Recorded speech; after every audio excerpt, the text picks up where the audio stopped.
Sige, game. Tara na. Ano lang naman to. Konting discussion lang naman. Kasi sa ano lang.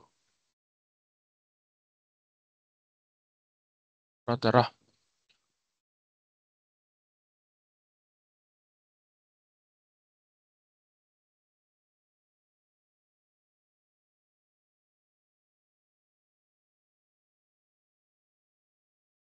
So, ang pag-uusapan natin dito is kung paano natin ma-deliver ng maayos yung pinaka paano natin mai-defend ng in a standard way or parang maayos na way kung paano natin mai-deliver yung mai-defense pala yung paper.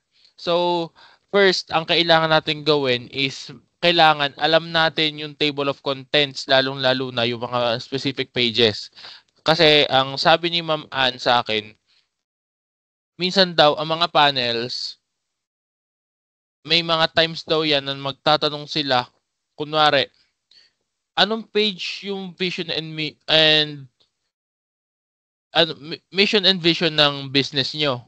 So, tayo naman, kailangan nating sagutin yun, syempre, para at least additional points. So, ang sasabihin natin is 4 to 5 kasi magsisimula yan sa page 4 and mag-e-end siya sa page 5. Kasi ito yung nakalagay sa table of contents natin. Dapat kung ano yung sinasabi natin, naka-align siya sa paper. Hindi dapat tayo magsasabi ng wala na, hindi tayo magsasabi ng walang information ng hindi tayo magsasabi ng information na wala sa papel natin kasi doon magsisimula tayong mag-isa or parang doon na nila sisimulan yung pagtatanong ng mga kung ano-anong bagay. So ayan, pakikabisado na lang din yung pinaka table of contents natin until page ito 124 which is yung bibliography. Pero yung bibliography naman ang nakalagay lang naman kasi doon is yung mga links ng mga pinagkuhanan natin ng ayan kagaya niyan sa business registration. So ano ba yung kailangan paano yung step by step para makapag-register ka sa SEC, tapos business permit form, ayan, mga ganyan-ganyan lang naman yan. Tapos yung mga products natin, kung saan natin kinuha yung mga assumptions natin ng prices ng mga equipments and other things na ginamit natin dun sa kiosk. And dito naman sa list of tables, so ito lang naman, sinasabi lang naman dito kung ilan yung mga nakalagay na tables doon sa pinaka-paper natin. Kunyari, ayan, kagaya nito sa chapter 1. From table 1.1 until table 1.5. So, masasabi natin dito na ang nakalagay na number of tables sa chapter 1 is 5. Kasi, ayan, kagaya niyan. Table 1.1, ibig sabihin, sa chapter 1, ito yung pinakaunang table sa chapter 1 kasi nakalagay sa kanya 1.1. So, ito naman, 1.2, self-explanatory, pangalawang table. Bale, yung unang number na nakalagay dito after ng word ng table is kung anong chapter siya nakalagay.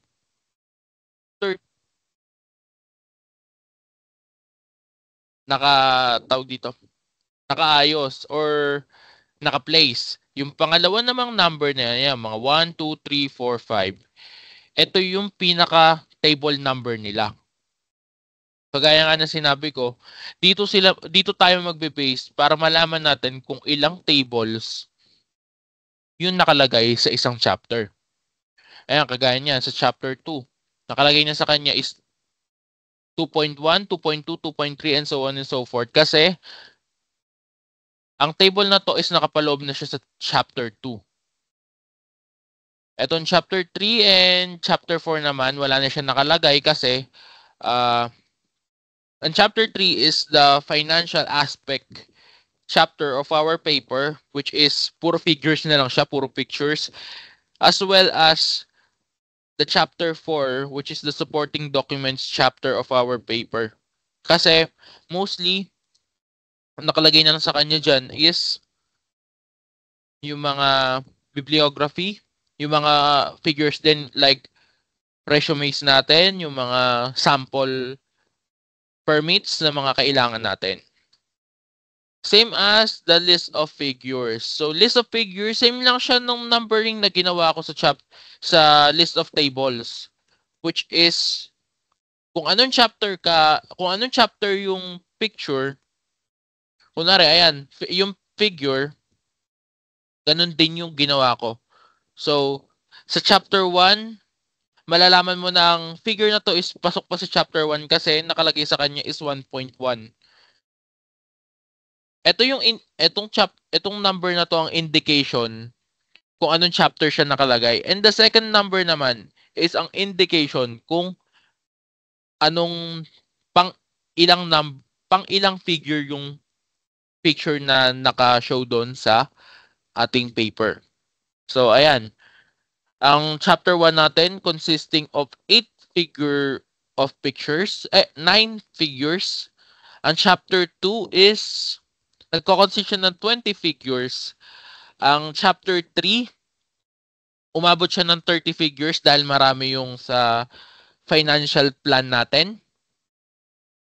And sa chapter 4 naman is umabot siya ng 18 figures. Kasi marami rin tayong mga papers na inilagay doon. Like yung mga validation of SOP, TMSQ, BMSQ, and other benchmarking information na kailangan nating ilagay. So, eto na. Ang pinaka main paper natin. First is the executive summary.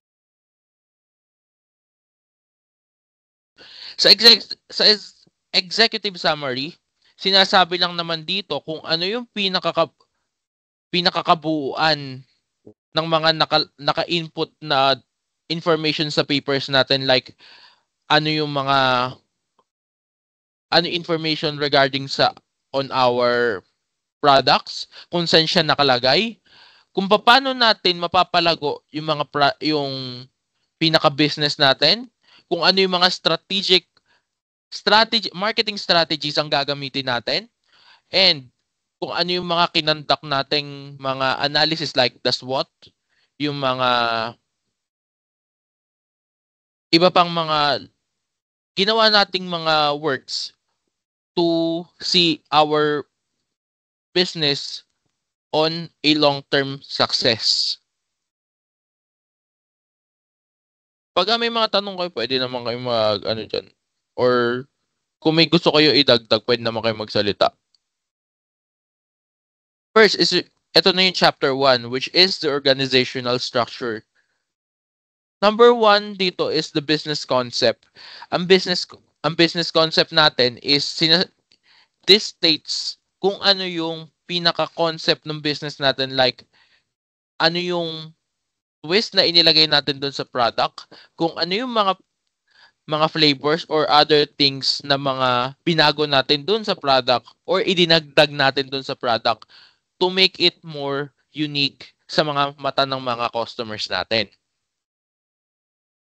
Next is the logo. Our business logo.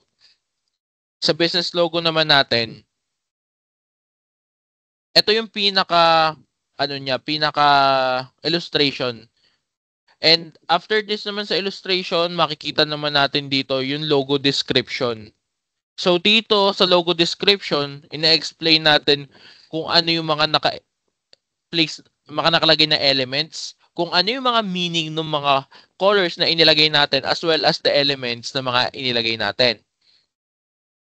So first, dun sa colors. Number 1 is apple green.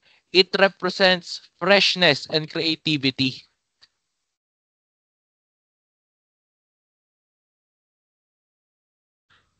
So yun dito naman sa apple green is nagre-represent daw siya ng freshness dun sa product natin and also the creativity kung paano tayo nakapag-come up doon sa idea ng lumpia pizza.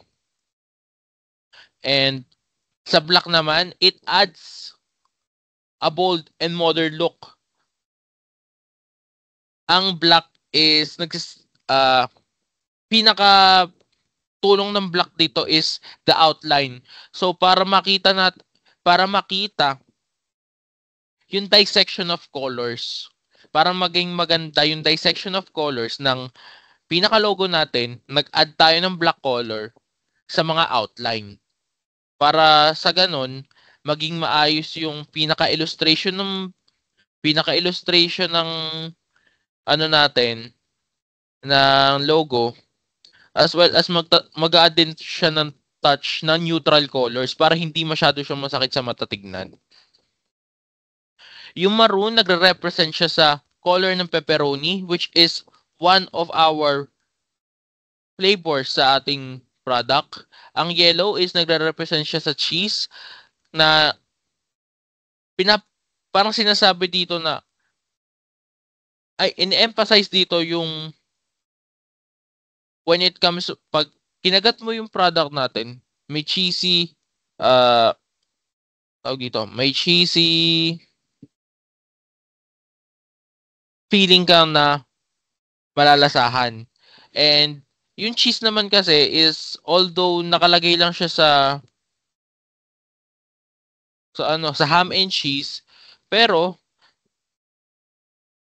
dependable naman siya kasi ang cheese ay one of our ingredients sa ating one of the ingredient ang cheese sa ating flavor ng lumpia pizza. Yung brown naman is the color of the cooked lumpia. Parang sinisimbolize nito yung crispiness and yung perfection sa pagkakaluto ng lumpia in every orders. At kagaya nga dito, para makita siya na appetizing. Yung color naman dito ito yon yung pinaka-brown na yan. Para ito ang illustration kung ano yung i-offer natin sa kanila. Sa elements naman is yung lumpia, yung representing the main product, kung ano yung naging innovation natin. Yung pizza is highlighting the different pizza flavors na makikita nila sa product natin.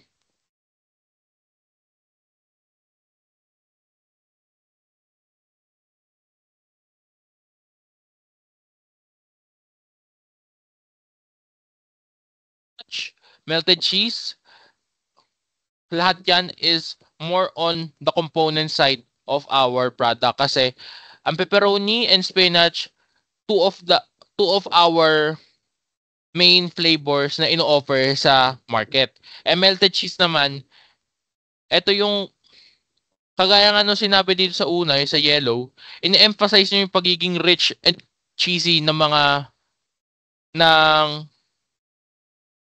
ng natin. Para sinisimbolize lang niya na yung rich flavor of our product. The circle shape is representing unity para maging balance daw yung logo. So unity kasi nga dahil nga nasa partnership type tayo ng business, naglaan tayo ng pera para makapag-come up dito sa business na to. So, preferably yung circle shape na though it is common na shape ng isang logo, pero on the explanation side of this element, pinapakita dito yung unity kasi nga 'di ba ang circle wala naman siyang sabihin nating hindi naman siya open-ended.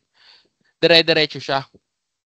So pwede rin natin sabihin dito na yung circle shape represents the continued process and continued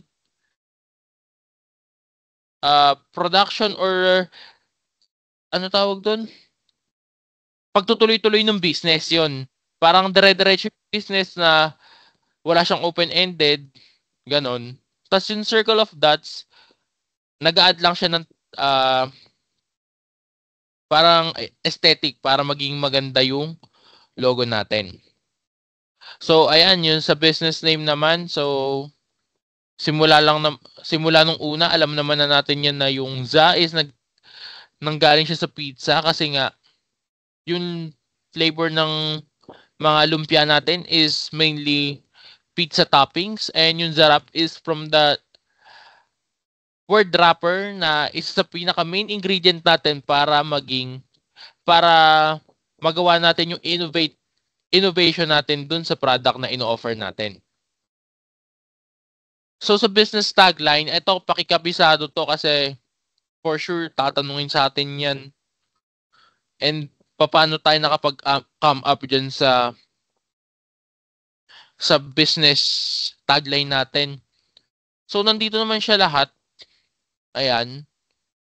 Kaya kung may time kayo, basahin nyo na lang din kasi mostly self-explanatory na lang yan.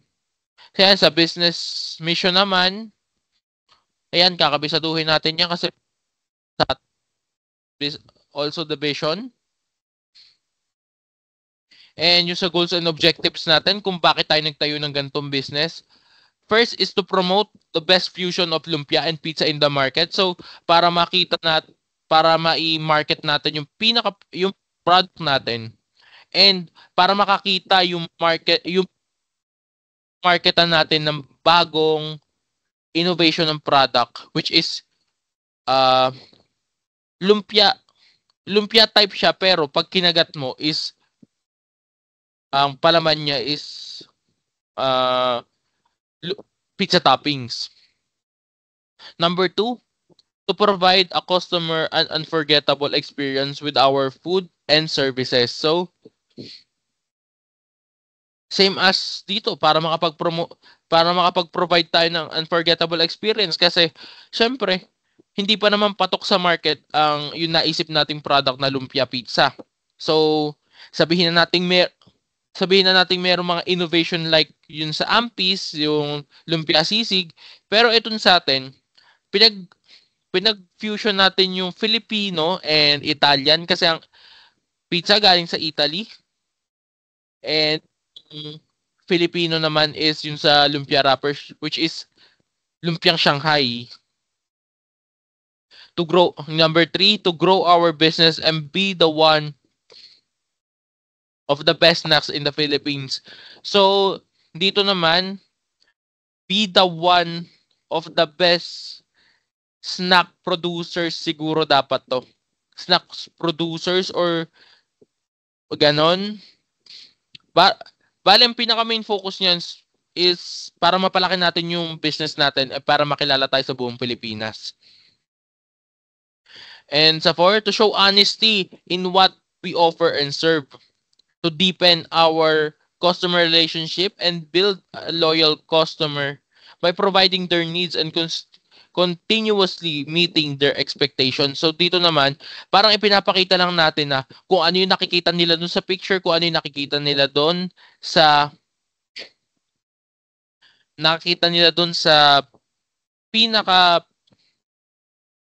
pinaka illustration nun sa mga menu natin. Ayun din yung makikita nila sa pinaka reality and pinaka reality or yung pinaka product na mabibili nila sa atin. Kasi isa yan sa pinaka mahalagang part pag magbi-business ka. Yung honest ka sa mga ino-offers mo, ganon, yun yung sasabihin natin to, pwede nating sabihin yun. And to build a safe and respectable environment between workers and customers. So, dito sasabihin lang natin na pagbibigay galang din and pagrespeto sa mga customers. Merong mga times na ang mga customers ay arrogant. May mga times na ang customers is medyo nawawala rin sa align. But as a business owner, we tend to keep na maging respectful at all times doon sa mga customers natin. Yun, pwede nating sabihin yun. So, sa business model naman natin, is ina-explain dito kung ano yung mga, kumbaga ano yung mga need nating kuhanin dun sa, para makapag-come up tayo dito sa pinaka business natin na to nang walang problema.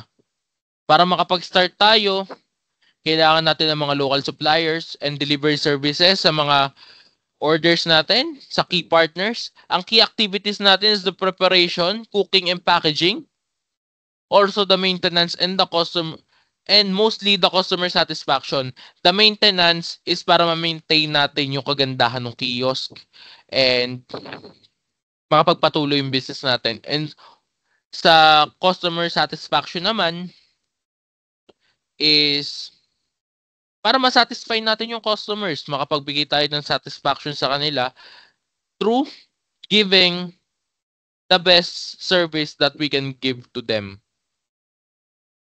Value propositions, affordability and sustainability. Affordable ba yung product natin? Hindi ba masyadong overpriced? Hindi ba masyadong mahal yung mga bundles? Yung mga sauces ba okay lang ba? Mga ganon. Possible na itanong nila sa atin yun. But makakapagsabi naman tayo na opo, affordable yung product namin. Opo, opo, kaya pong bilhin ng mga students and yung target market po namin. Kasi meron tayong costing. Doon nila makikita kung affordable ba talaga yung products natin. Kasi meron tayong costing.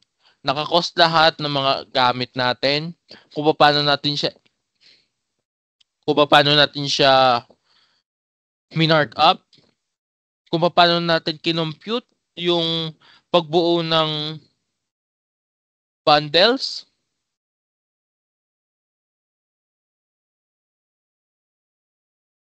Ayun, so masasabi natin doon sa affordability is magre-reflect siya doon sa product costing natin. Also, the sustainability.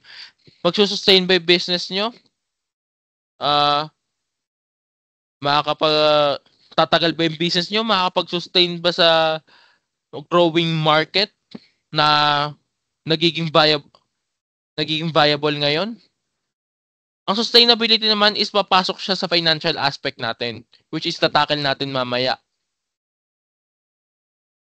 Kagaya ng ano sinabi ng accountant natin, yung sa assumptions natin is napakalaki ng percentage.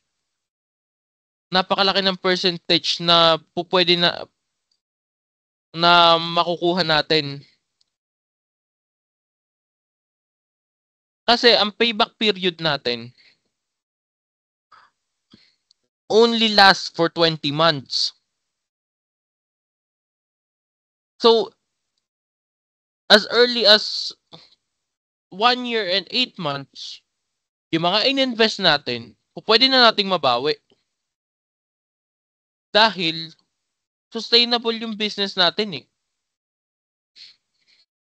Doon na siya papasok. Pag nakita nila itong payback period natin, yung sa net present value natin is hindi siya nag-negative, so good siya. Yung profitability index, yung mga gusto mag-invest is around 5.70, which is napakataas. Kagaya nga na sinabi ng accountant natin kasi mas mataas siya sa 1%. 5.70. So, yung mga in-invest natin, madali natin siya mababawi as early as 1 year and 8 months. So, under 2 years, pwede na nating makuha yung mga in-invest natin. So, dito nila makikita lahat yun. Dito sa financial aspect natin.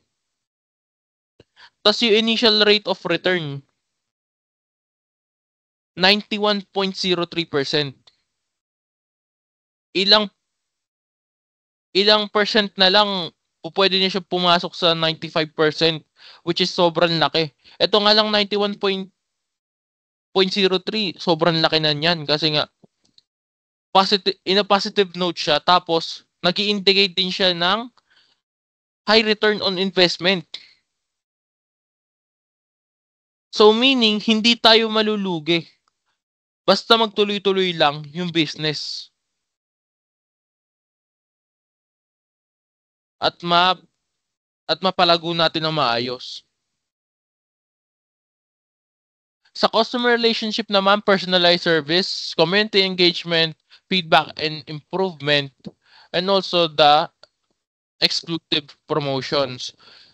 So dito naman, sa customer relationship, ang mga binigay natin dito is kung paano tayo makakapag-engage ng more customers, more loyal customers para makapag-sustain tayo in business. So, hindi naman makakapag-sustain ng business natin kung wala tayong customers.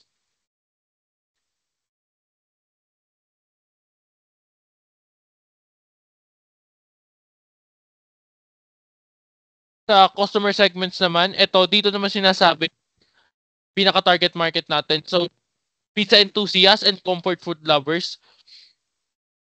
Mostly, pizza enthusiasts. Baka curious sila doon sa product natin kasi on the on the side of liking pizza flavors, pupwede rin nila i-try yung product natin kasi innovation siya ng pizza ng pizza flavors. Ang ginawa lang naman natin is yung toppings ng pizza is pinalot lang natin sa lumpia wrapper. Yung mga busy professionals and on-the-go families, pwede rin nating masabi na possible target market yun kasi pagka on the go kasi yun sa atin. Kita nyo naman yung packaging, di ba? On the go na on the go. And, kunwari, sa mga busy professionals, pwede nilang paunin yun sa mga offices nila and doon nila kainin yung binili nila sa atin. So, hindi sila makakapag-cost ng time na para kumain pa dun sa pinaka-stall natin. Pero, pwede silang makapagtrabaho when kahit na kinakain nila yung product natin na binili. Ganon. So, sa youth and social media consumers naman, sa mga social media consumers, papasok dito yun sa mga food vloggers. Dahil bago sa mata nila yung product natin. Pwede nilang gawa ng vlog yun. And what is the result of creating that video na pinopromote yung product natin?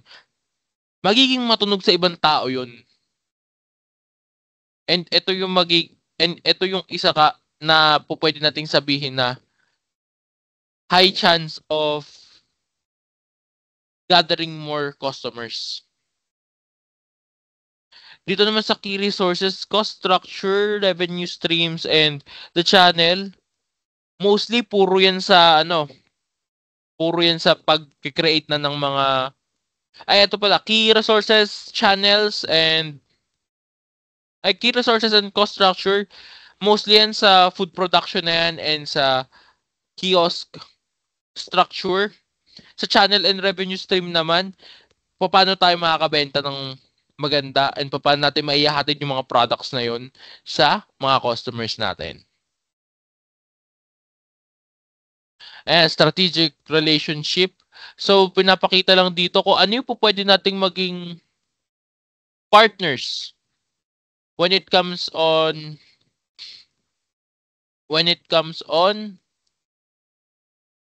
promoting our product and producing it. So first is yung local ingredient suppliers kagaya ng mga nagtitinda sa palengke kasi doon lang tayo talaga mostly kukuha ng mga ng mga ingredients na gagamitin natin. Ito naman sa culinary schools. Ba't natin nasabi na culinary schools? Kasi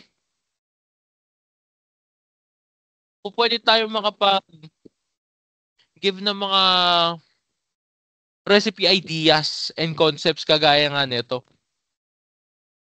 Food delivery service naman is para makapagkuha tayo ng wider audience or wider market. Kaya tayo pwedeng magpa-deliver or mag-offer ng delivery services.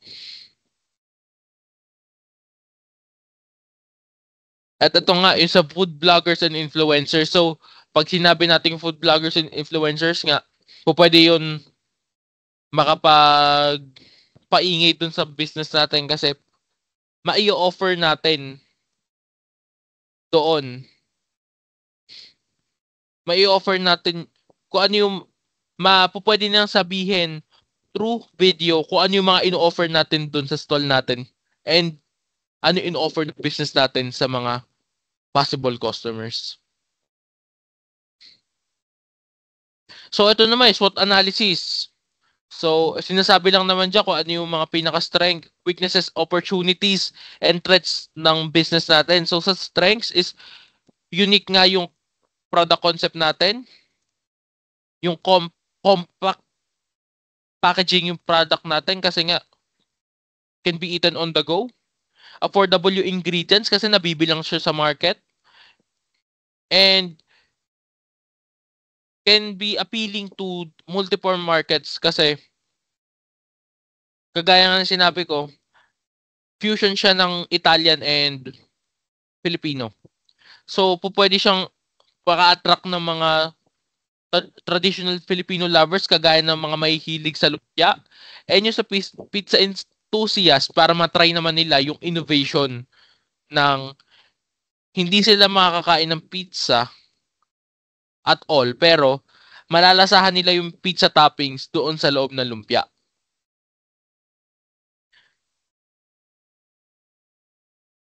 Yung target market naman natin, yung weaknesses naman is possible is target market. Possible na hindi siya maging appealing sa iba. Gaya nga kasi dahil sa innovation. Potential quality issues kagaya nga na sinabi dun sa Ampis, dapat maging alert tayo or maging mapanood tayo dun sa mga ginagamit natin and dun sa mga pinag-i-store natin ng mga products. Yung higher prep time, sobrang tagal ng kino-cost ng paggawa ng lumpia preparation when it comes sa paggawa ng pizza. Kasi ang pizza, gagawa ka lang ng dough, iaayos mo lang, ayun na. So, mamasahin mo lang. Ito naman sa lumpia, kailangan, lalong-lalo na dun sa creamy spinach, lulutuin mo muna, papalamigin mo before mo mailagay sa lumpia wrapper and ibabalot mo pa siya isa-isa. Yung brand recognition, ito ang pinakamalaking weakness natin kasi nagsisimula pa lang tayo. Meaning, hindi pa kilala yung business natin, hindi pa kilala yung pangalan ng business natin sa iba't ibang lugar. Dito naman sa opportunities, we can offer partnerships with schools and cafes para lang possible dyan sa schools kasi affordable yung lumpia and pagbago sa mga mata ng estudyante yung product, gustong-gusto nila lagi itatry yun. Kaya possible siya dun sa schools. Customizable packages. Dun sa customizable packages, siguro po pwede nating sabihin yan na pagka lumago na yung business natin, pwede tayo makapag-offer sa mga events or parties or family gatherings nung product natin. Parang yung sa mga, ibig sabihin yung mga stall ng mga bina nating mga titok, ganun, yung parang ano sila, yung nire-rent.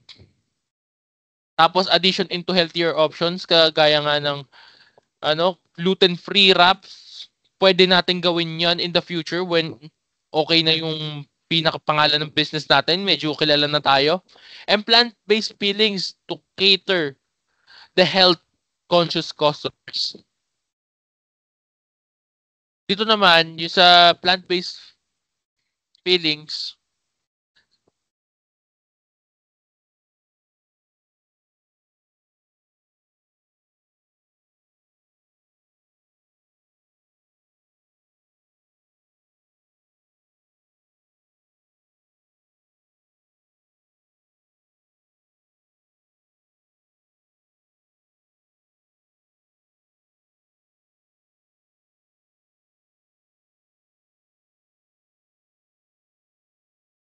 Wala ka pa rin. teka, nawala ako. Ano ba ako? Dito na. Saan na ba ako? To. Sa viral marketing potential. So, kagaya nga nung product natin, unique siya, unique food concept. So, ang pinaka possible gawin dyan is ma-market natin siya through Facebook and TikTok. Kasi mostly ng mga foodies ngayon, food buddies, mga ganon, is naghahanap sila ng mga pwede nilang ma-try na food, nakakaiba. On Facebook,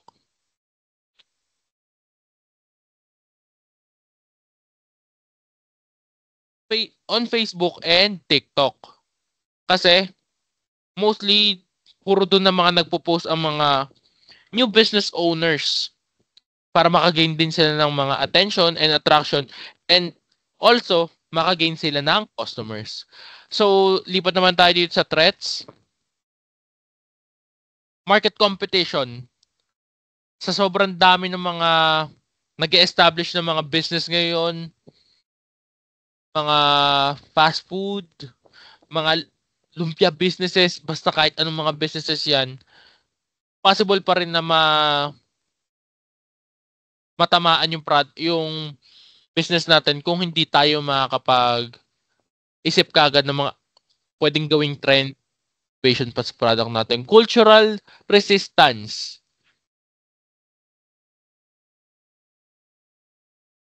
Pwedeng pwede talagang maging threat yan sa atin kasi yung iba, syempre, kagaya ng mga medyo nakakatanda, lalo na yung nakagis na yung talagang traditional na lumpia na pork filling yung laman. Possible na hindi talaga nila magustuhan yung product natin. And ingredient cost fluctuations. So sa taas ng inflation rate ngayon, hindi na natin maiiwasan talaga. Kaya as time goes by, masasabi talaga natin na yung product natin is hindi siya pababa ng presyo. Pataas talaga. Ayan, yung products and services, cheesy. Yung mga products lang naman natin na in-offer. Yung chicharap bundle, sandwich bundle, nacho chips bundle, and the cheesy fries bundle. Ito naman sa mga services offered to deliver products. First is yung pick-up service. So yung pick-up service naman is pwede silang tumawag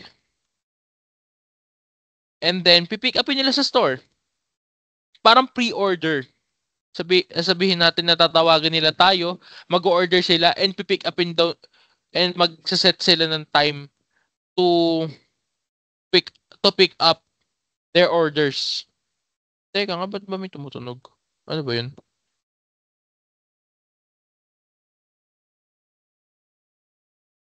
Baka may nagjo-join. Ayan, to pick up orders. Ang kagandahan nito sa pick up orders, less hassle to para sa mga customers na gusto ng products natin and gusto bumili. Next is the delivery service. Ang delivery service naman is para makapag-cater lang naman tayo dito ng mga malalayong audiences and customers. Para kung if gusto man nila matry, pero within dun sa vicinity nung area, Kung medyo lagpas lang ng konti, pwede nating i-deliver. Pero magko-cost din ito ng delivery fee. So ito naman yung walk-in, which is yung traditional na way ng pag-order kasi walk-in pag nadaan ka sa kiosk, titingnan mo kung ano yung mga pwedeng bilhin. Tapos doon ka na mismo mag-order, doon ka na mismo magbabayad. Yun yung tinatawag na walk-in. So ito naman yung intellectual property lang naman natin, which is yung pinakapangalan natin na Zarap Lumpia Pizza and also our business logo. At ito naman yung sa location, vicinity map. Ayan. Para itong vicinity map illustration na yan is pinapakita lang natin kung nasaan yung pinaka kiosk, which is nakalocate siya sa Malolos Convention. And then ito naman yung mga demand generators natin.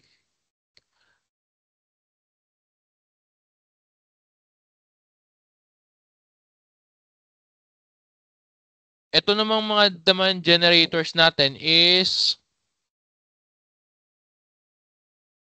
mostly yung mga kinuhanan lang din natin ng ng survey. Kasi sila yung mga malalapit sa atin, which is malapit sila sa pinaka-location natin. Kaya sila yung masasabi nating demand generators.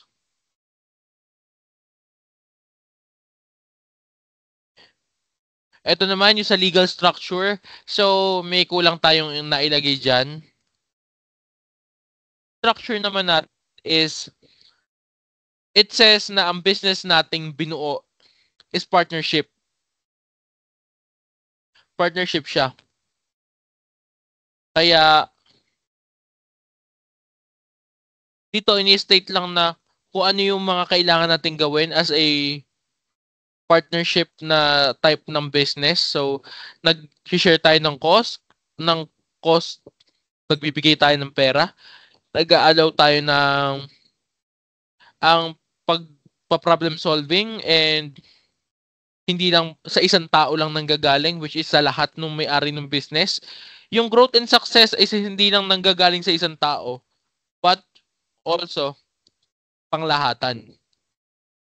So the management naman, ini-indicate lang dito sa organizational chart natin and the personnel. So ini-state lang dito yung kung ano yung mga job positions na inilagay natin doon. Ano yung job descriptions nila? Job description. So, ano yung mga gagawin ano may ginagawa? Ano yung mga gagawin nila pagka nandun na sila pag nandun na sila sa pinakatrabaho na yon? And ano yung job qualifications? Ano ba yung kailangan para makapag-apply ka doon sa job position na yan? So, dito naman, employee scheduling, pinapakita lang naman dito yung mga schedules ng employee, kung kailan yung rest day nila and kung kailan yung time of in and time of out dito sa mga araw na kailangang nandun sila. Accounting and legal. Dito naman, ina-explain lang dito yung mga permits and licenses. Permits and licenses na kailangan natin para makapagtayo tayo ng business. So, first is yung barangay clearance. Yung i-register din natin sila sa DTI or sa Security Exchange Commission or sa SEC, which is yung ginamit natin on our sample permits. Also sa BIR para wala tayong problema sa mga taxes. Ganun. And kaya lang naman natin siya ginawa is para makapag-run yung business natin ng walang anomalya or walang problem. Wait lang.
Next is yun sa insurance natin.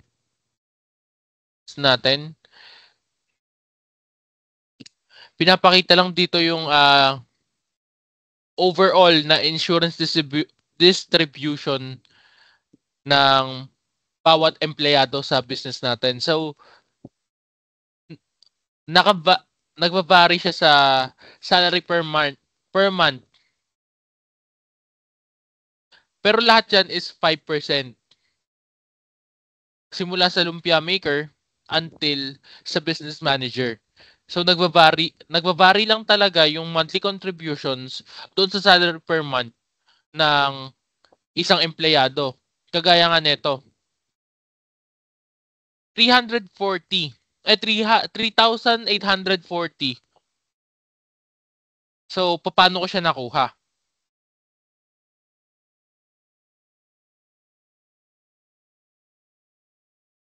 So yung 3,840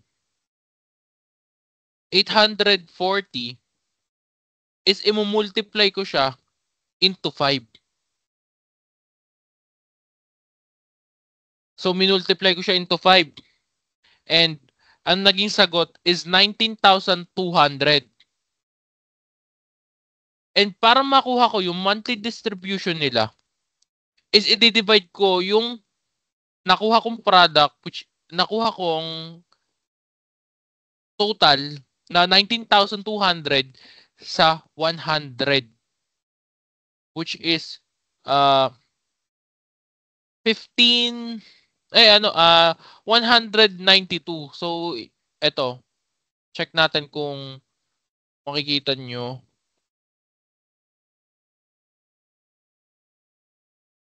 Tingnan natin calculator. Nakikita ba? Hindi ko kasi makita.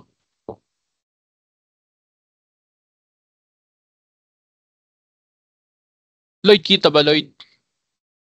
Yung calcu? Hindi. Hindi. Hindi kita? Hindi. Ano na lang. So, explain ko na lang sa inyo sa susunod pag nagkita-kita tayo kung paano ko nakuha yung mga total monthly contribute natin. So, dito naman sa security, which is the end of the first chapter. So, kailangan lang natin mag-install ng CCTV system dun sa kiosk natin to keep the area safe at para ma-reduce natin yung mga pwedeng mangyaring hindi maganda sa business natin or ikakalugi ng business natin, which is yung mga pagnanakaw, mga ganon. And also, para maging proof dun sa mga customers natin na and para maging para sa safety na rin ng customers natin when something bad happens sa kanila. Kunwari nawala yung nawala yung wallet. Tapos ang tanda nilang huling pinuntahan nila is dun sa stall natin. Baka akala nila is nandun po. Pwede nilang ma-check. Pwede nating maipakita sa kanila dun sa through the CCTV footage na kung ano yung mga sumunod na nangyari. So next, dito na yung sa marketing plans. Sa marketing plan. Dito naman sa marketing plan, overall, ayan, magiging na ako para mabilis tayo matapos. Kasi, syempre, oras na rin? Oras na tayo nagsimula. Yung marketing plan naman natin, ito yung mga goals ng marketing strategy natin to increase brand awareness, boost brand engagement, increase customer value, improve customer retention, and strategic price and profitability growth. So, ano ibig sabihin lahat yan? Ito yung mga kailangan nating gawin para yung business natin is lalo pang mag-boom or lalo pang lumaki or tumikat dun sa market natin. As easy as that na explanation. Ito naman marketing analysis. Ayan, mga supply condition na yan. Ito, hindi ko pa naaral to. So, medyo, medyo, for me, complicated kung paano mga nakuha. So, susunod natin itatakal yan. Yung target market naman, ayan. Ang tatlong target market natin is the students, families, and employees. Kasi bakit sila yung napili nating target market? Students. After school, lagi silang nakatambay sa convention. Mostly, puro students sa mga nakatambay sa convention. Pagkahapon, papagabi. Or minsan kahit tanghali. Pag once sa open ng convention, lagi silang nandun, doon sila nagsistay. Kaya ang naisip nating target market is students kasi lagi silang nandun. So pagka kailangan nila ng snack, pwede silang magbumili dun sa business natin. Families. Families also is one of the main na nakikita dun sa Malolos Convention kasi pwede rin siyang tambayan sa sobrang dami ng mga kainan doon, na sobrang dami na po pwedeng bilhin mga pagkain. Minsan pinipili na rin ng mga pamilya na doon tumambay. Employees. Etong employees na to is nagpapatungkol siya sa mga employees na malapit doon sa Malolos Convention, especially the Malolos Municipal Hall. Pag oras ng merienda nila, syempre maghahanap yan ng mga pagkain. Kesa lumayo pa sila, pwede silang mag-check dun sa mga stalls na nandun sa convention natin ng convention, which is isa yung stall na natin na nandun. Kaya possible na maging target market din natin sila. Ayan. Marketing strategy. First of all is the social media, which is pinakamagandang marketing strategy for me sa ngayon. Kasi mostly nga yung mga foodies and other people na gustong mag-try ng mga different innovation or different types sa social media talaga sila naghahanap. Sa Zarap loyalty card naman, pwede tayo magbigay ng loyalty card para kunwari every 15 na purchases nila sa atin is pwede silang maka-avail ng promo like classic na mga yung Zarap na natin, yung mga lumpia, mga ganun, and other mga incentives na pwede nilang makuha. Customer engagement. Customer engagement is one na pwedeng masabi natin na isang type ng marketing strategy kasi pag nakapag-engage kayo ng customer, na-build nyo yung relationship between them and the business at natuwa sila dun sa product, babalik at babalik yan para bumili. And last is the branding. Etong branding naman na to is papakita natin syempre yung kung ano yung type ng business na meron tayo. Kung ano yung ino-offer natin, kung ano yung mga types of products na pwede nilang mabili sa atin. And let's jump naman sa marketing plan sa product, which is the 8-piece marketing mix. So, ano yung mga products natin? Katulad nga niyan. Yung mga hindi ko nalagyan pala ng mga pangalan. Pero nandun naman siya sa taas. Ayan yung mga cheesy fries, cheesy chips, chicharap, and clubhouse sandwich. Naka-indicate din yung mga prices nila and kung ano yung mga description, kung ano yung mga makikita dun sa pinaka-bundle na yan. Also, ito yung pinaka-menu, yung mga add-on sauces natin. Indicated din sa picture kung ano yung mga prices niyan. Ito yung marketing plan, price. So, ito yung pinaka-main menu natin. Naka-indicate dyan without the illustration kung tigma magkano ba talaga yung mga products natin, and also the add-ons, which is yung sauces na mga ino-offer din natin. Dito naman, ayan, yung sa costing, alam nyo naman ang ginawa dyan. So, dito naman sa, kung naitatanong ko paano ginawa yung markup na yan.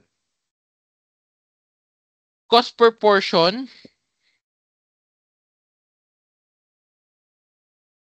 paano nga ba ginawa ko dyan? Cost per portion, tas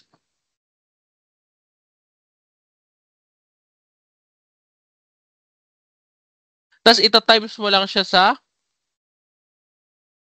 cost per portion times markup percent. Yung markup percent is tayo ang magsiset nun kasi pwede na mababa dyan sa 75% or pwede na 75% up to 80% kasi ipapasok natin dyan yung labor cost, yung mga mga ibang mga gamit natin, yung mga sa utilities, sa maintenance, yan, papasok dyan lahat yon. So, kaya nakapag-come up tayo ng contribution margin of 6.87 pesos. And ito namang contribution margin na to is i-add natin dito sa cost per portion. I-add natin siya dito sa cost per portion. Kaya nakapag-set tayo ng raw selling price of 16 pesos and 3 cents. Ito yung pinaka raw selling price natin. Pero ang ideal selling price, kailangan isasara mo siya ng 18 pesos para hindi ka na mamroblema kung paano mo siya susuklian. Ayan, same as yung iba lang din. Ayan, dire-diretso na yan. Para ano tayo. Ayan, sa place.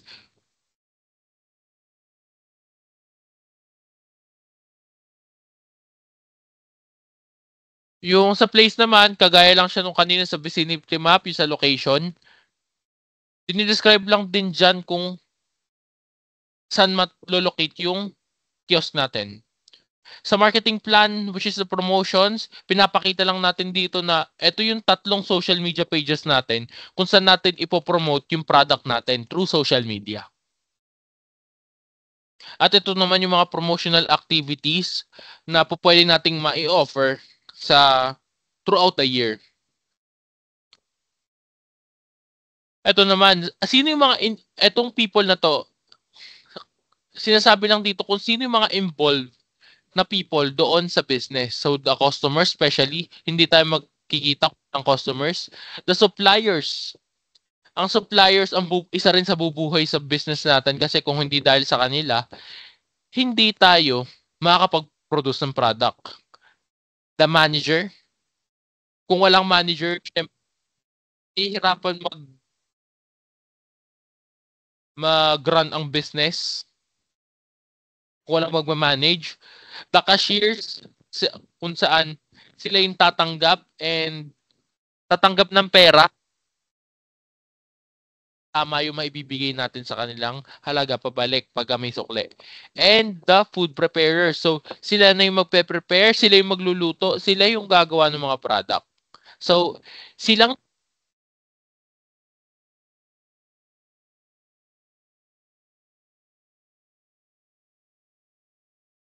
na isang business na nasa hospitality industry para makapag-run ng maayos yung business nila. So, ito naman yung marketing plan process. So, ito sa mga processes na to, magsisend ako mamaya or bukas ng isang Word file na naka-indicate lahat yan with explanation na rin para mabasa nyo, and pagka nagkaroon tayo ng time sa Wednesday, if ma-move, pero sana ma-move, explain ko rin sa inyo na maayos and makapag-brainstorm din tayo. At ito, yun sa physical evidence ng market natin, ng marketing plan natin. So, yung uniform natin, sa business. Yung apron na gagamitin natin, syempre hindi mawawala yan. Yung name tag, kung ano yung nickname natin, full name and the position sa business.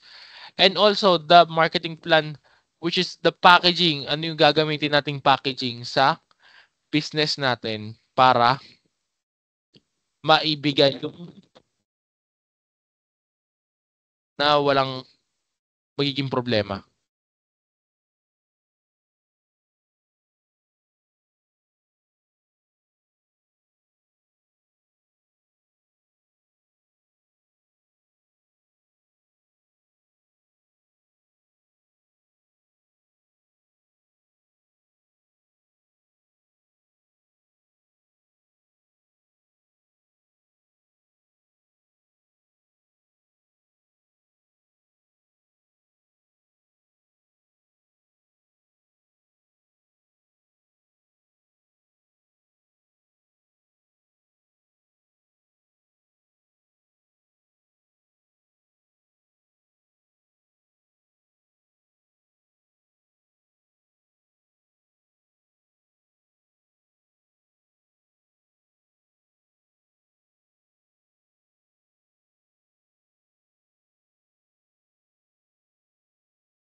Uy, namatay na naman pala yung mic. Wait.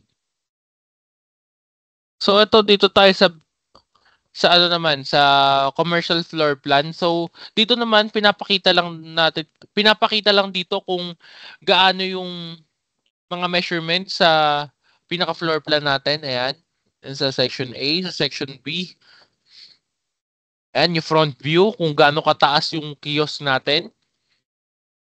And ito na yung pinaka 3D perspective niya. Ayan. Ayan, makikita natin kung ano yung nasa loob. Ayan, sa preparation area, sa kitchen area. Ito yung sa back door. Also the kitchen area, which nandito yung mga cabinets.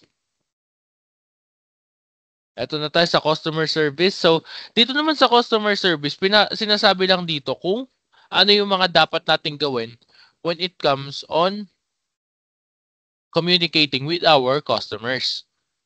Ayan, so para ano tayo, dire-diretso na tayo. Skip muna tayo sa iba.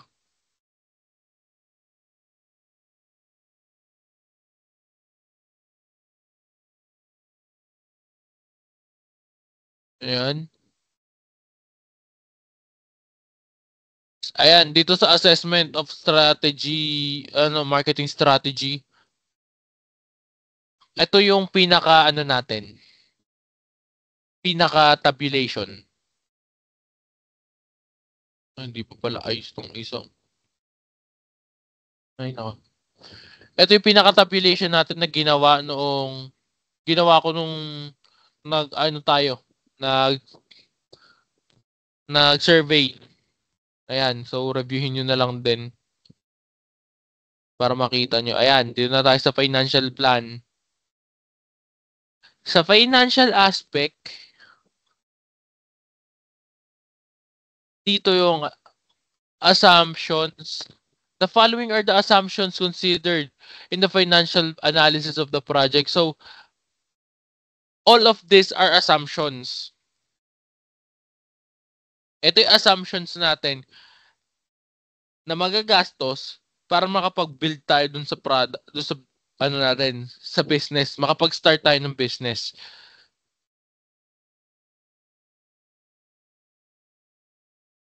The business will start its operations on July 2025. So, ang in-assume natin is mag-start tayo ng July 2025 sa business, dun sa business na to na ginawa natin. So, ayan, the sales will be paid in cash, no receivables assumed, ganyan-ganyan. Tapos, ito yung sinasabi ni ma'am, yung partners will withdraw 40% of the net income annually.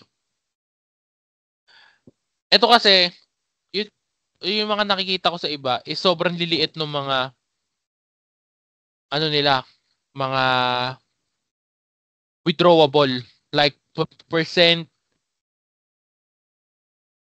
Atin naman kasi, kaya tayo po pwede makapag-offer ng 40% is malaki yung sok ng pera sa atin eh. Kagaya nga nung nandito, oh. Kagaya nung nandito. Sobrang laki ng pasok ng pera natin. Profitability index 5.70%. Tapos dito sa internal rate of return natin 93.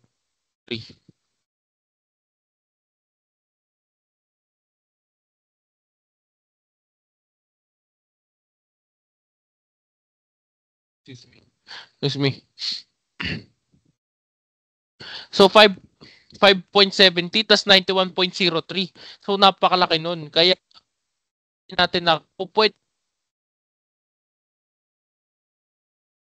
of our net income annually.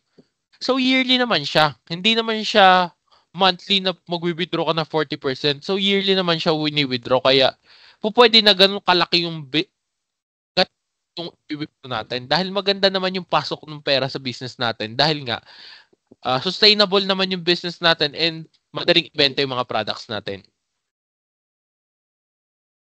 Unit selling price will increase 5% per year. Kagaya nga ni sinabi ni accountant, hindi naman tayo pababa. Inflate ng inflate every year. So, per year, mag-a-add tayo ng 5% dahil nga sa hindi nating mapigilang inflation. Kaya, isa rin to sa mga possible na maging think threats yun or weakness kasi nga hindi naman natin po pwede na masustain yung kung ano sinimulan nating presyo is ganun na yun mismo. Kailangan, syempre, sabay na sa pag-angat ng mga presyo ng bilihin, mag-aangat din tayo ng prices per year. Quantity sold will increase 10% per year. So dahil nga nag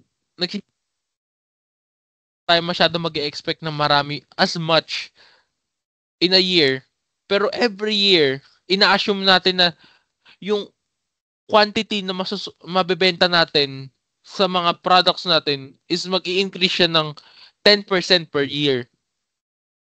So malaki na rin 'yun kung mag i-increase siya ng 10% kada taon na maibebenta natin. Salary expense will increase 3% by 3% annually. And salary expenses will increase per year to give allowance for inflation. So ito na 'yung sinasabi ko kanina dito sa revenue. Yung expenses natin is tataas. Kagaya ng mga expenses sa tubig, ingredient.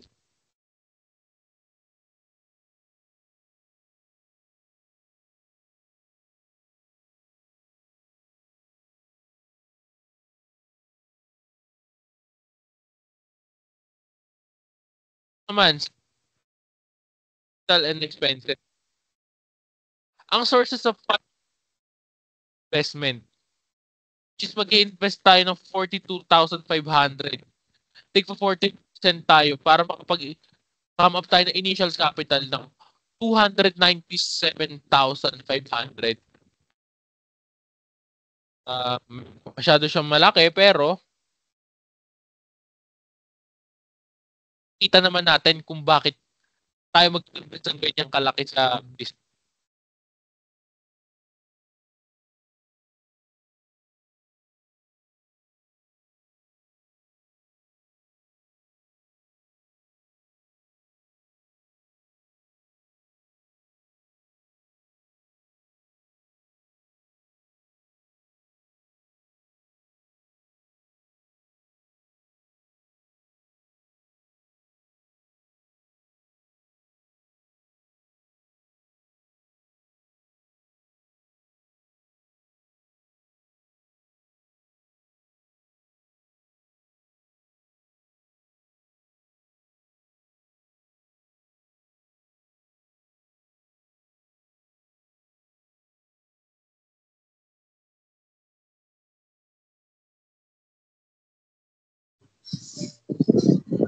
Men, wala ka ulit.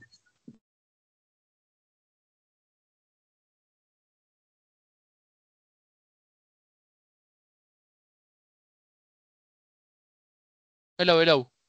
Hello. Hello. Men, okay Rinig na. ako? Okay na, okay na. Hindi ko alam saan ka nahinto. Ano, haba na ng sinabi ko.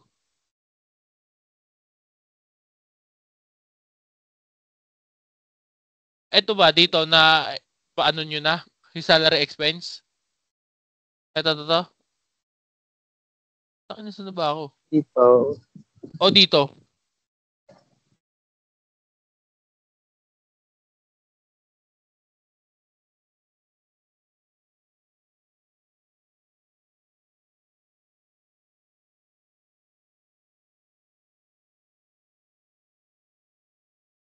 Narinig ba doon? Narinig?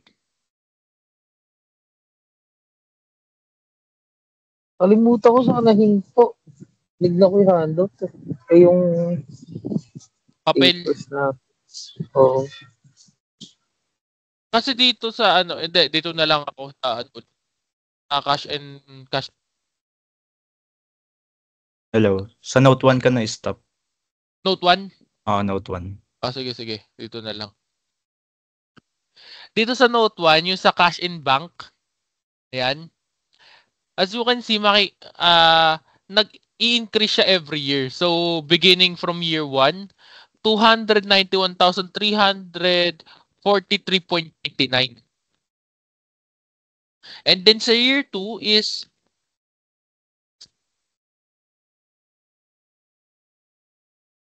cents. So, bakit siya nag-i-increase every year? Kasi every year, nakakapag-generate ng income yung business natin. So, kaya yung cash in bank natin, hindi naman kasi lahat ng pera natin doon sa business is pwede natin siyang gawin. Pwede natin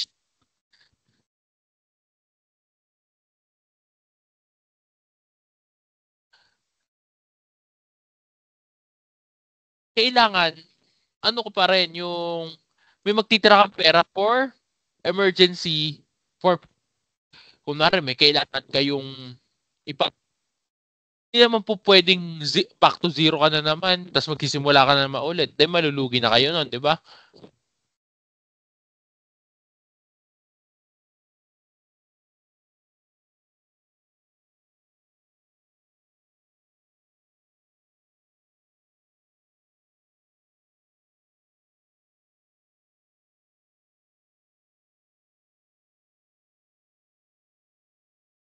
Ito naman yun sa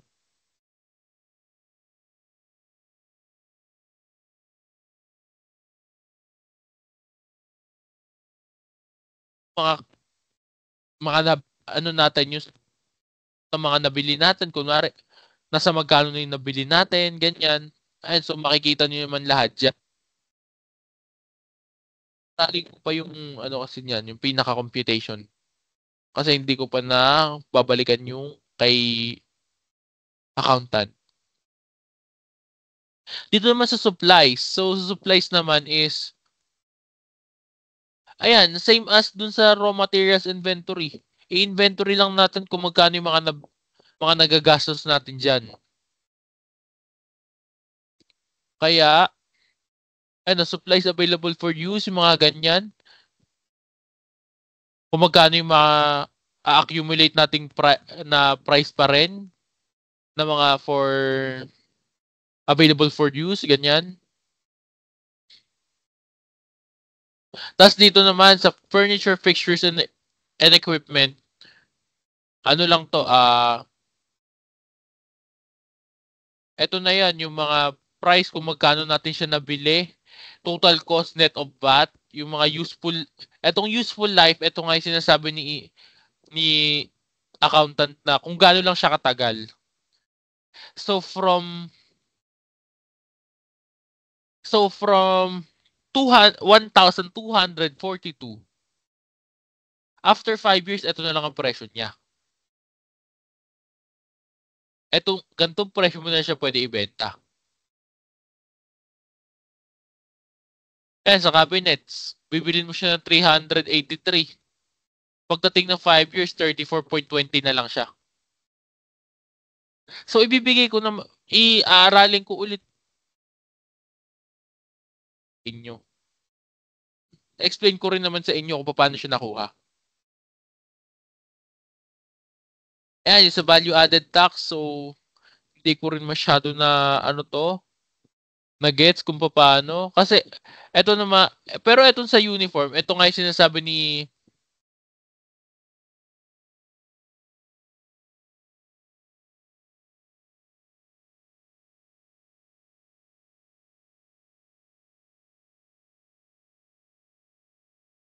yun sa, naman, eto, sa uniform. So, hindi dito yun sa uniform, pero dito kasi yung mga batable, lang, yung mga with taxes, ganon, with VAT.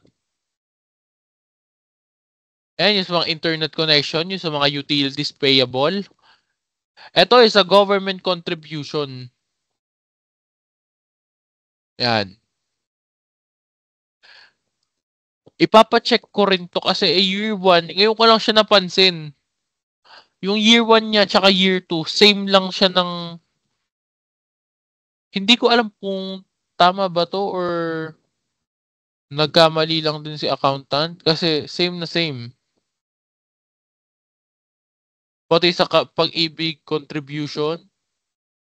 Kasi di ba dapat aangat din yun? Ayan. So, ayusin ko muna yan. Ayan, sa mga utilities payable, yung mga internet connection, ayan. Every year, syempre, ang internet connection naman every year, imposible naman siya ng presyo every year kagaya 9 ka. Kung magkano lang binabayaran mo nung simulang taon, hanggang ngayon, ganun pa rin naman yung babayaran mo.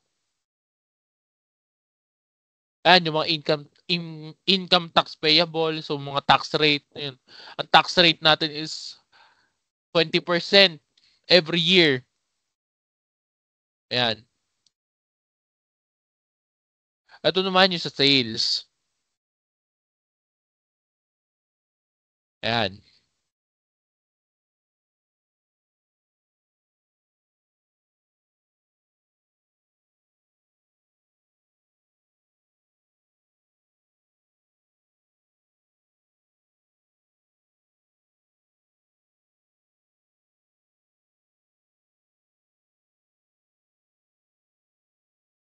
Ito naman sa sales. So year 1, ayan lang yung prices niya. Kung ano lang yung sinet natin. Pero every year, aangat at angat siya. Ayan, sa year 2 makita nyo, 79 pesos na yung dating 75.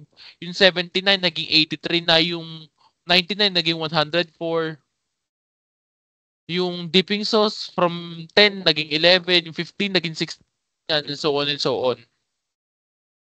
Kasi nga, ito yung sinasabi ito nga yung sinasabi natin na inflation. So, hindi tayo po pwede mag-stick sa iisang presyo year after year.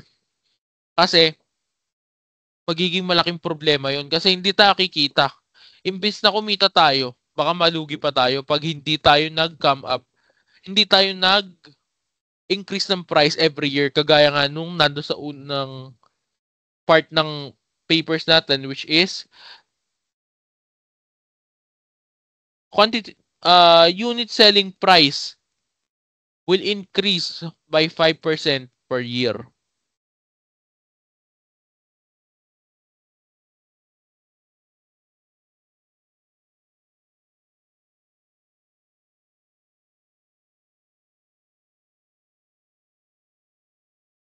So ayan, yung mga naman.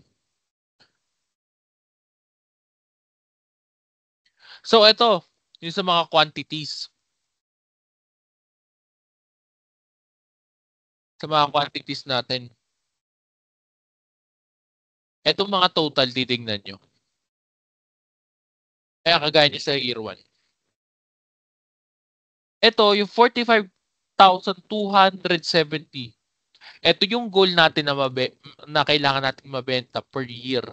Na year 1.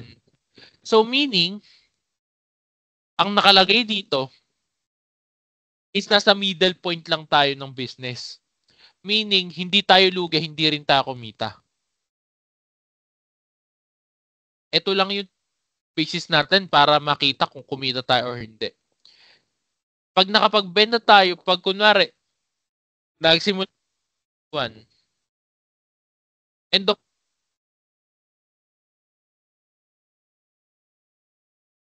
2025. Ang naibenta lang natin is 45,719. Meaning, kahit isang product lang yung kulang natin sa mismong taon at nakapag-inventory tayo, di tayo nun. Kahit isa lang. Kasi hindi natin nakuha yung pinaka-total nung hindi tayo nakapag-exceed dun sa pinaka-goal product sold natin, which is the 45,720. If nakapagbenta tayo ng 45,721, 700 40,730 plus. Meaning, kumita tayo nun. Kasi nag-exceed dun sa pinaka-main goal natin. Nag-exceed yung benta natin dun sa pinaka-main goal natin, which is 45,720 lang. And dito naman yung sa sales. So, paano nakuha to?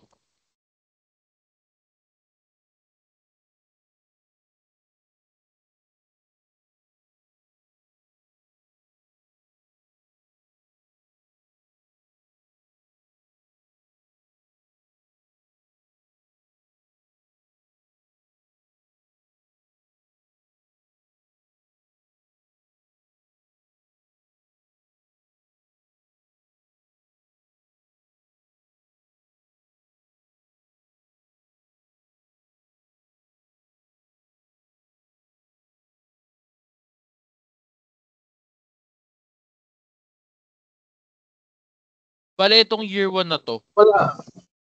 Pre. Gagi na putol ka. Ha? Putol ka. Hindi, hinahanap ko yung computation eh. Hindi ko makita eh. Yung sa sales. Ito. Ayan.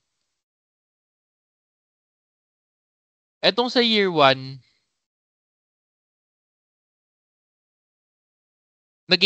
ini-indicate lang naman dito yung mga sales na pinoproject natin na makuha. 1 to year 5. Sales pa lang. Tapos ileless pa yan yung output VAT. Meaning, ang net sales natin is sa year 1 is 2,847,857.15. And every year, nag-accumulate. Kasi ina-assume natin na every year tumataas yung number of customers natin. Meaning, the more higher count of customers, the more sales that we can get.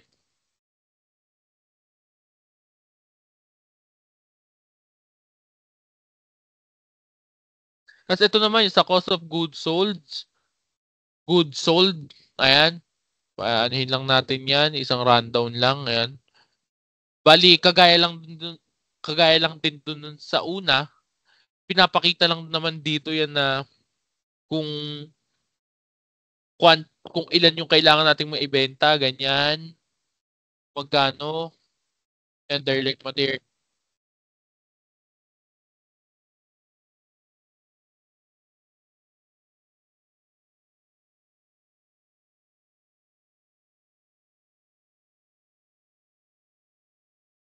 Ulit, pansin nyo ulit, umangat na naman yung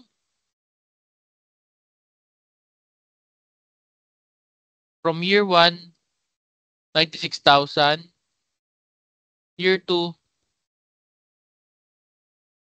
kasi every year, nag-accumulate nga siya ng 5%. Meaning, umaangat siya ng umaangat every year. Kaya, kung mapapansin nyo, lumalaki at lumalaki yung yung yearly salary nila. Kasi nga every year, lumalaki yung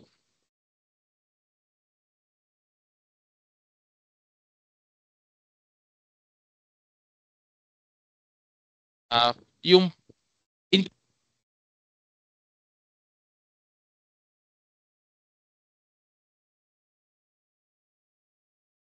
yung mga sa mga direct labors. Tapos yung dito naman sa ibaba is yung total gross pay na pwede makuha as employees on our business. Ayan, yung sa employee benefits naman, yung sa mga 13th month pay. Every year, umaangat din yan. Ayan. SSS contribution, employer share. Ayan, umaangat din from year to year. From 2 years after 2 years. Tapos, sa PhilHealth, nag-i-increase din. Sa pag-ibig, stable siya. Ayan. Wala tayong makakita ng pagbabago dyan.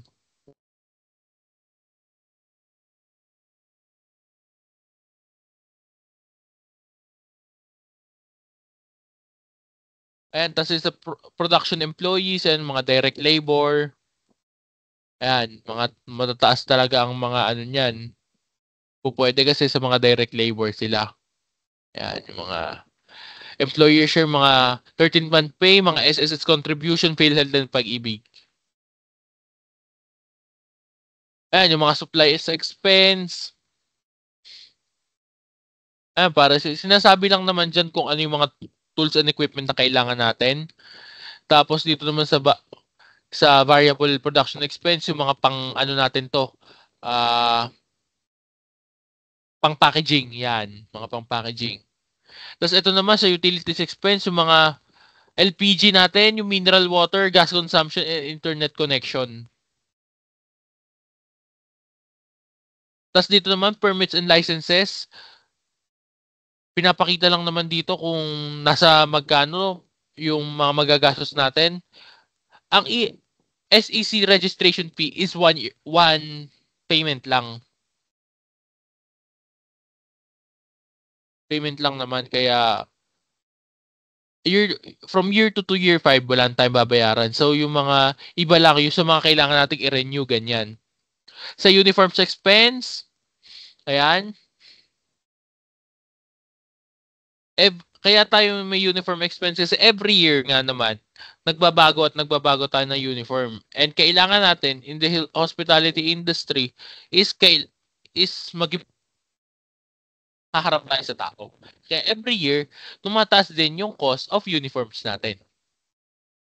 As well as the apron and the name tag. Ayan, depreciation naman yung mga dinideprice lang naman na na expenses yan. Ayan, projected income statement.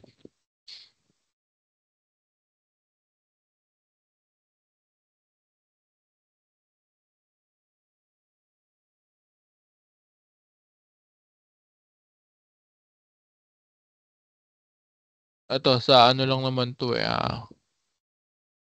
ano ko na lang sa inyo din to kasi hindi ko rin pa mahanap yung pinaka-computation kung paano in-explain ni accountant sa atin. Tapos ito yan, same as this. Pero yung mga nakapula na yan, dito katulad yan sa atin dito. Alam ko loss yan yung pagkaganyan. So, anuhin lang natin yan. Mga projected cash flow statement yan, projected changes of equity, and projected balance sheet. Ayan. Kung magkano yung mga partners equity natin, yung sa mga liabilities, financial ratios, kung makikita ba natin kung work ba talaga na maayos yung business natin, break-even analysis,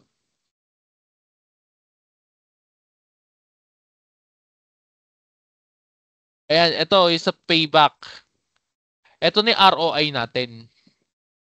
So, mag-start tayo ng July. Mag-start tayo ng July. Ayan. Maglalabas na tayo ng every year ng pera. Ayan. Mga ganyan. O, ayan. Ano-anuhin lang natin. Maglalabas tayo ng pera. Kaya, yun sa investment balance natin, ibig sabihin na ito nakapulang investment balance na to, hindi pa natin nababawi yung mga ipinasok natin pera. Kaya mga nakapula pa yan. Pero yung itong 10,101.99,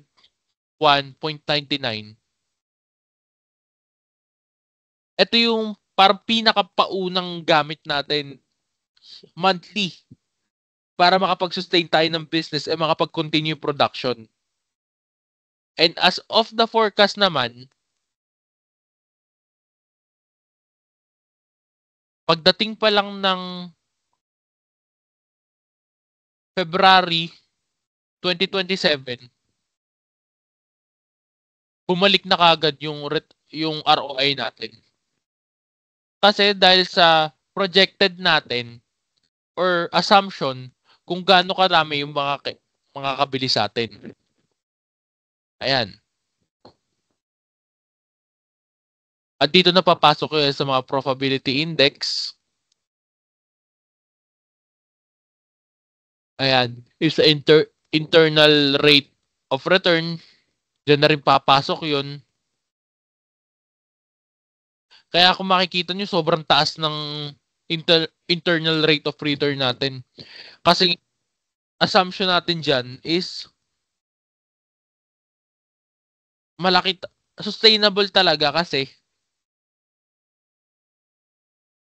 presyo ng product natin is hindi pa ganun kalakihan. Meaning, mura pa lang. As time na sasabay tayo sa inflation, makakasabay din tayo ng maiisip pa rin nila na yung product natin is nasa tamang presyo lang kasi sumasabay lang naman tayo sa inflation, hindi naman tayo nag-overprice. Sinasakto lang din naman natin katulad dun sa mga naunang pricing natin para hindi rin masakit sa bulsa, ganon. So, ayun, yun sa pinaka-conclusion nga is ang payback period natin is around 20 months. Kasi nga, kaya approve siya kasi is earlier than 5 years. So, wala pang 2 years na bawi na natin. Net present value is around 1 million. Kasi yung net present value natin is hindi siya negative.